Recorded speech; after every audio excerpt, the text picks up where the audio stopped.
Do you guys know about the rules of three? Pretty simple. 3 good things happen in a very short amount of time to you, or 3 bad things happen in a very short amount of time. Last week, I had 3 bad things happen. I got a padiddle. I was out on my kayak and the rudder cable broke. So then all of a sudden I lost my steering. Next day after my rudder broke and I pulled my glasses off, but the earpiece stayed in my ear. So I've got electric tape all wrapped around it. Order of importance, I should probably fix my glasses, fix my headlights, fix my kayak so I can get out on it tomorrow. Oh. Well, I didn't fix my glasses.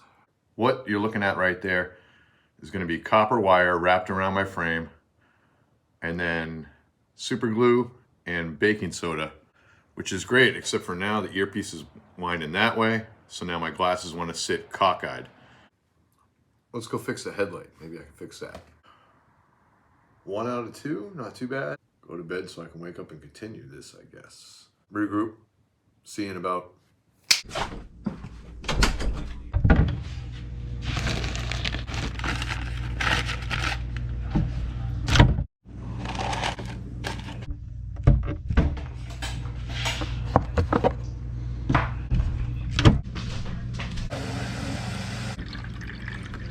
He actually canceled Friday surgery and then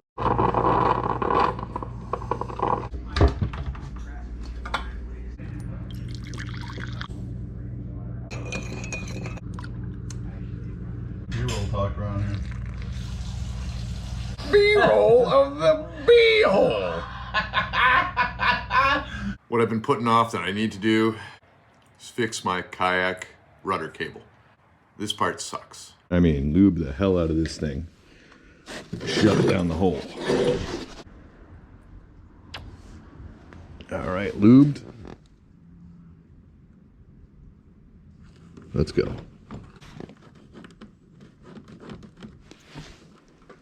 Where is that toothpick? Let's lube that thing up.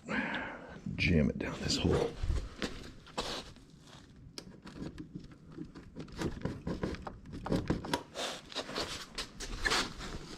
Now let's see if that makes a difference.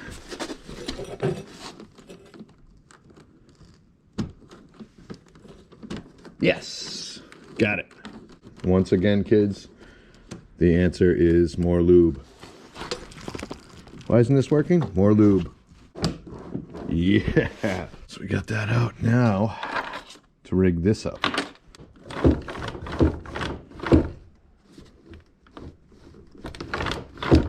Oh, I see what it is. All right, rudder fixed. Sweet. Rules of threes. So I fixed my padiddle. No problem. Probably the easiest of the fixes. Second easiest was probably fixing that kayak rudder. And my least successful accomplishment or non-accomplishment of the week are my glasses. Hope you guys, boys, girls, ladies and gentlemen, enjoyed watching me struggle through my problem of a week. Get my car back in legal running order. Get my kayak back in working order. I think tomorrow I'm going to go to a reservoir. Is it a Highland or a Lowland reservoir? Let's talk about Highland and Lowland reservoirs. And let's talk about the difference between both of them. So a Highland reservoir is generally going to be mountainous, steep, like cliff edges, typically like very, very deep.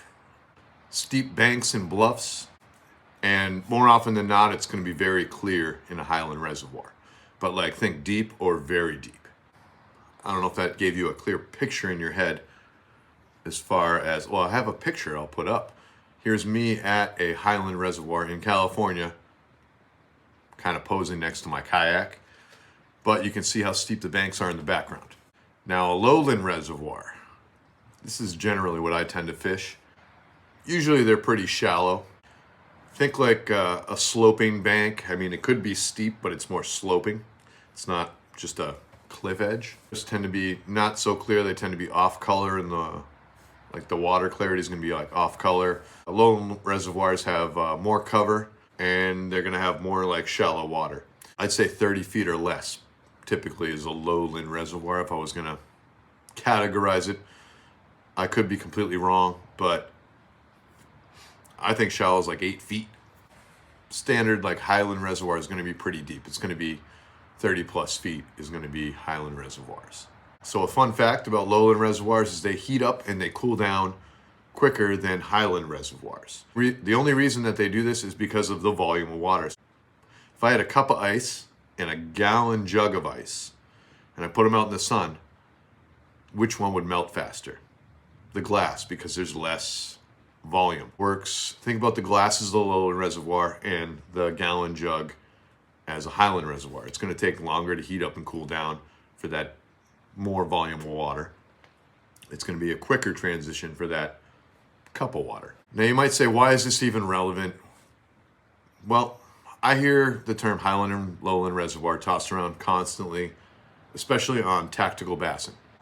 It's important because as we come into the fall, the winter, and the spring, Highland reservoirs tend to be a better fishery as opposed to the lowland reservoirs, because the lowland reservoirs, because of the volume of water, are going to cool down faster and the fish are going to kind of shut down. But in the Highland reservoirs, they're cooling down a lot slower. In the fall, Highland reservoirs are what we all should be targeting if we want to keep up with our good fishing.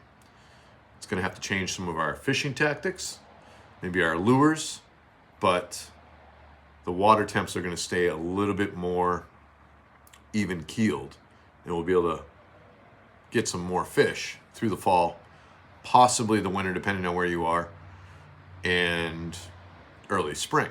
So I want you guys, girls, anglers, novices, all to keep that in mind. Why does this fishing stink at this pond? Because it's like a lowland reservoir. You know, if it's a deep, deep lake, it's going to act like a Highland reservoir. I hope everyone watching enjoyed watching me fix two things and really screw my glasses up and explain the difference of Highland reservoirs and lowland reservoirs. If you found this helpful at all, go ahead and hit that thumbs up button. Tell me you liked it. If you have a suggestion for future videos, leave it in the comments below. If you're not subscribed, it's free to do. All you have to do is hit the bell notification. Click it, make it turn from red to gray. You'll be notified of future videos, hopefully teaching you more about becoming an angler. If you're an adult, there's a lot of adults out there who are learning to fish, I've noticed. I don't know if it's because everyone's married and their wives don't want them around, or they don't want to be around their husbands and they're going fishing. Whatever the reason is that you've decided to learn how to fish, you can hang out with the Freshwater Fishing Novice, and hopefully I'll make it a little less painful for you. This is the Freshwater Fishing Novice YouTube channel.